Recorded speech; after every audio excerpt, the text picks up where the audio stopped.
Hi everyone.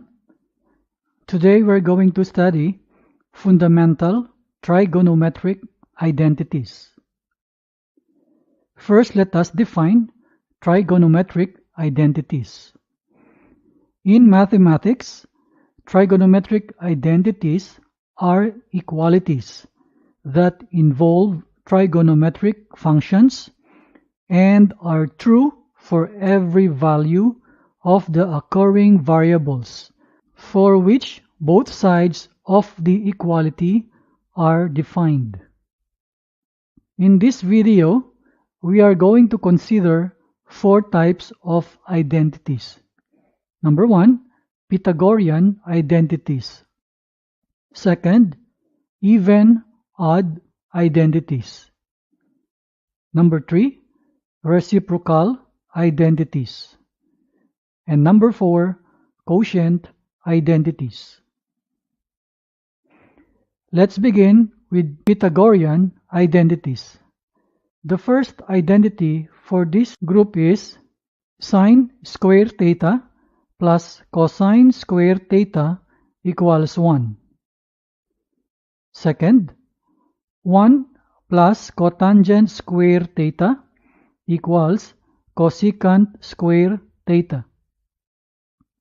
Third, 1 plus tangent square theta equals secant square theta. The even-odd identities relate the value of a trigonometric function at a given angle to the value of the function at the opposite angle. The first identity is the cosine of negative theta is equal to cosine theta. Second, the secant of negative theta equals secant theta. Third, the sine of negative theta equals negative sine theta. The fourth, cosecant negative theta equals negative cosecant theta. Fifth, tangent of negative theta equals negative tangent theta. And the last, cotangent of negative theta equals negative cotangent theta. For the reciprocal identities, the first identity is sine theta equals 1 over cosecant theta. Second, cosine theta equals 1 over secant theta. Third, tangent theta equals 1 over cotangent theta. The fourth, cosecant theta equals 1 over sine theta. Fifth, secant theta equals 1 over cosine theta. And the last, cotangent theta equals 1 over tangent theta. The last group is quotient identities. Tangent theta equals sine theta over cosine theta. Second is cotangent theta equals cosine theta over sine theta. We are going to simplify trigonometric equations using identities, and here are the general points. Number one, simplify both sides of the equation using appropriate identities. Number two, preferably convert all functions into sine or cosine functions and apply algebraic simplifications. Let us have example 1. Verify tangent theta cosine theta equals sine theta. We can see in this problem that the right hand side is already simple, so we're going to simplify the left hand side to make it equal to the right hand side. I will copy the left hand side member. Again, this is tangent theta, cosine theta. I am going to convert all functions into sine or cosine.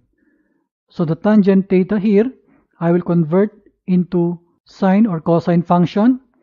The second, the cosine theta is already a cosine, so I will leave it as it is. Using the quotient identity, I know that tangent theta equals sine theta over cosine theta. I am going to use this value to replace the tangent theta here. So the left hand side becomes sine theta over cosine theta, replacing the tangent theta, times the cosine theta I simply copied. And from here, I can see that the cosine theta can be cancelled with the denominator, which is cosine theta also. After the cancellation, only the sine theta will remain. And we can see here that the left hand side is now equal to the right hand side. And we are able to prove that the left hand side is equal to the right hand side. Let us have example 2. Verify the following equivalency using the even-odd identities. The quantity 1 plus sine x times the quantity 1 plus sine of negative x equals cosine square x. In this problem, we can see that the right hand side is already simple and the left hand side is a little bit complex. So we will simplify the left hand side to equal that right hand side. I will copy again the left hand side here. There is a term here, the sine negative x, to be simplified using the even-odd identities. From the odd identity, we have this sine of negative theta equals negative sine theta.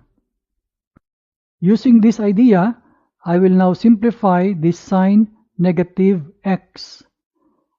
It is now replaced by negative sine x. And to simplify the plus and the minus, I will simply write minus. So the new left hand side is 1 plus sine x times 1 minus sine x.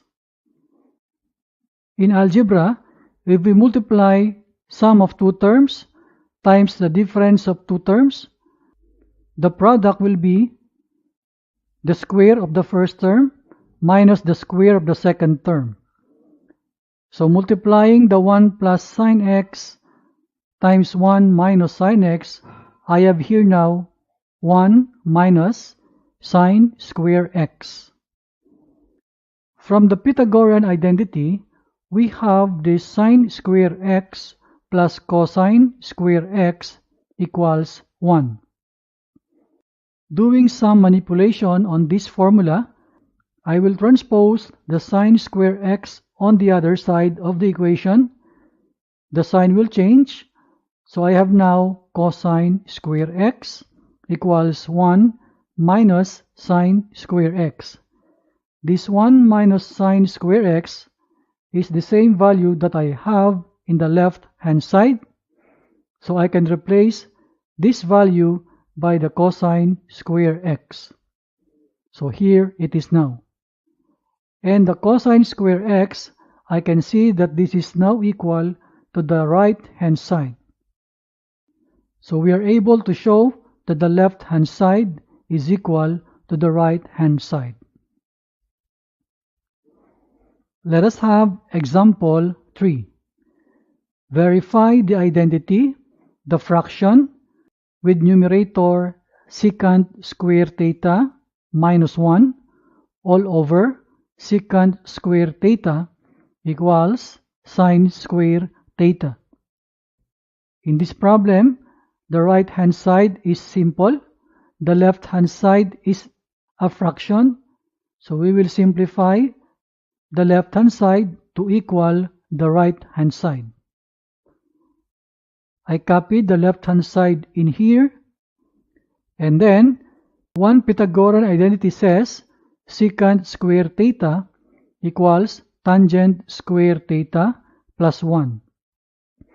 I am going to replace the secant square theta of the numerator with this value tangent square theta plus 1. So I have here now tangent square theta plus 1 minus 1 all over the secant square theta. If I remove the grouping symbol here, the plus 1 and the minus 1 will cancel each other. So after cancellation, I will now have this tangent square theta over secant square theta. I'm going to split now the tangent square theta and the secant square theta, showing that this secant square theta is a fraction with numerator of 1. And then I am going to convert the functions into sine or cosine. The tangent square theta, I can use the quotient identity. It is equal to sine square theta over cosine square theta. While the 1 over secant square theta, I can use the reciprocal identity to show that this value is equal to the cosine square theta. Substituting now the respective values, the tangent square theta is now replaced by sine square theta over cosine square theta, while the 1 over secant square theta is equal to the cosine square theta. From here, I can see that this cosine square theta can be cancelled with the cosine square theta in the denominator. After the cancellation, only the sine square theta remains. And from here, I can see that this left hand side is now equal to the right hand side. We are able to show that the left hand side is equal to the right hand side. Let us have example 4. Verify the identity, the quantity 1 minus cosine square theta times the quantity 1 plus cotangent square theta equals 1. Let us write the left hand side. So here it is now. Looking at the first group, this is related to a Pythagorean identity, which is sine square theta plus cosine square theta equals 1. If we're going to transpose the cosine square theta on the right side, the sign will change and it will be sine square theta equals 1 minus cosine square theta. This 1 minus cosine square theta is that first group, which is equal to sine square theta. Later, we will do the substitution. While this second group, 1 plus cotangent square theta, there is another Pythagorean identity related to that, and it is 1 plus cotangent square theta equals cosecant square theta. It means this second group can be replaced by cosecant square theta. So let us do the substitution now. So the first group here becomes sine square theta coming from this, and the second group becomes cosecant square theta coming from this. And let us simplify further let us remember one reciprocal identity that says cosecant square theta equals 1 over sine square theta. So this cosecant square theta can be replaced by 1 over sine square theta. So here it is now. The sine square theta is here times 1 over sine square theta. And from here, we can do simple cancellation. That sine square theta is cancelled with the denominator sine square theta. After the cancellation, number 1 comes down. And we can see that this number 1 is equal to the right hand side of the given problem. So we will be able to show that the left hand side is equal to the right hand side. This is our final answer. Let us have example 5. Verify the identity. We have a big fraction here. The numerator is sine square theta minus 1 all over tangent theta sine theta minus tangent theta is equal to another fraction. The numerator is sine theta plus 1 all over the denominator tangent theta. So let us simplify the left hand side to equal the right hand side. So here now the left hand side. Let's start the simplification. We will do factoring in the numerator and in the denominator respectively. Look at the numerator here. We can see that this is a difference of two squares. This number 1 is a perfect square. So the numerator can be factored out into sine theta plus 1 times sine theta minus 1. In the denominator, there is a common factor, and that is tangent theta. If we factor out that common, which is tangent theta, the remaining term here is sine theta, then minus what remains here is only 1. And at this point, we can see that there is a common factor in the numerator and in the denominator, and that is the sine theta minus 1. So we can cancel this factor in the numerator and in the denominator. Then we will go to the next line just to collect the remaining terms. In the numerator, only the sine theta plus 1 all over. In the denominator, it's tangent theta. And from here, we can see that this is equal to the right hand side. It means to say, we were able to show that the left hand side is equal to the right hand side. So this is our final answer. I hope you learned something from this video. See you again next time.